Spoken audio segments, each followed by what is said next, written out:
Growing up as a white Christian conservative in the United States, ever since I was a kid, I was taught to have this blinding, unwavering loyalty, fealty to Israel.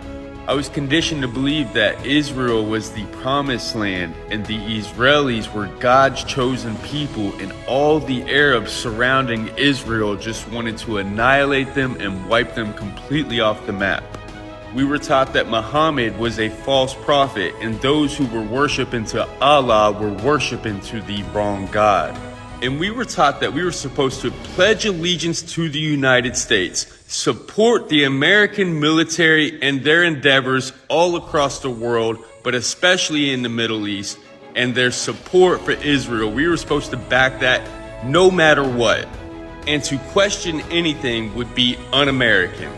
But now that I'm older and we have access to the world at our fingertips and I can see with my own two eyes what is going on, I began to question everything.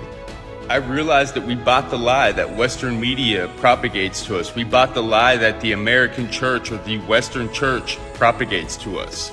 I don't believe in the duality of the world. I don't believe that we are good, that America's good, that Christians are good, that Jewish people are good, and that Arabs and Muslims are bad and evil. We've always been taught that Arabs, Palestinians, Iraqis, Iranians, they're jihadists, they're terrorists, they're thugs, they're predators, they're savages. These are the words that we've always used to describe human beings. We are taught that Israel has the right to self-defense, that they are morally superior in this battle. But I now realize that he who controls the media controls the masses, and Israel has the power to not only control the narrative, but to control the way that the war is fought.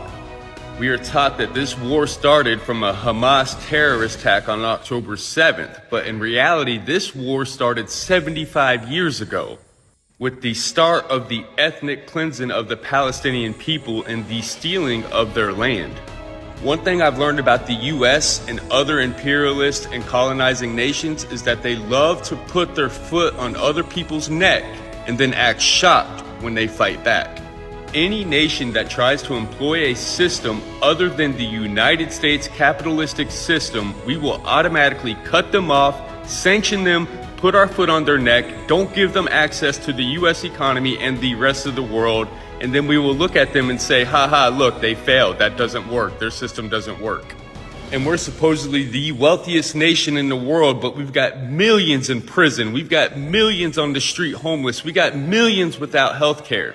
And we say to the rest of the world that we're morally superior and our system's the best. And when our own people begin to question it and speak out against it, we are told that we are unpatriotic and un-American. And if we don't like it, go to those other countries whose system doesn't work because America has her foot on their neck.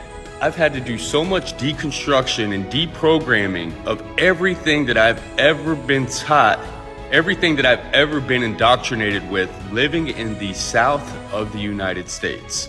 We love to say that we are all human. We claim that all lives matter, yet we're still supporting the bombing of innocent civilians. I've said it since day one, and I'll say it again. I will always stand on the side of the oppressed and free Palestine.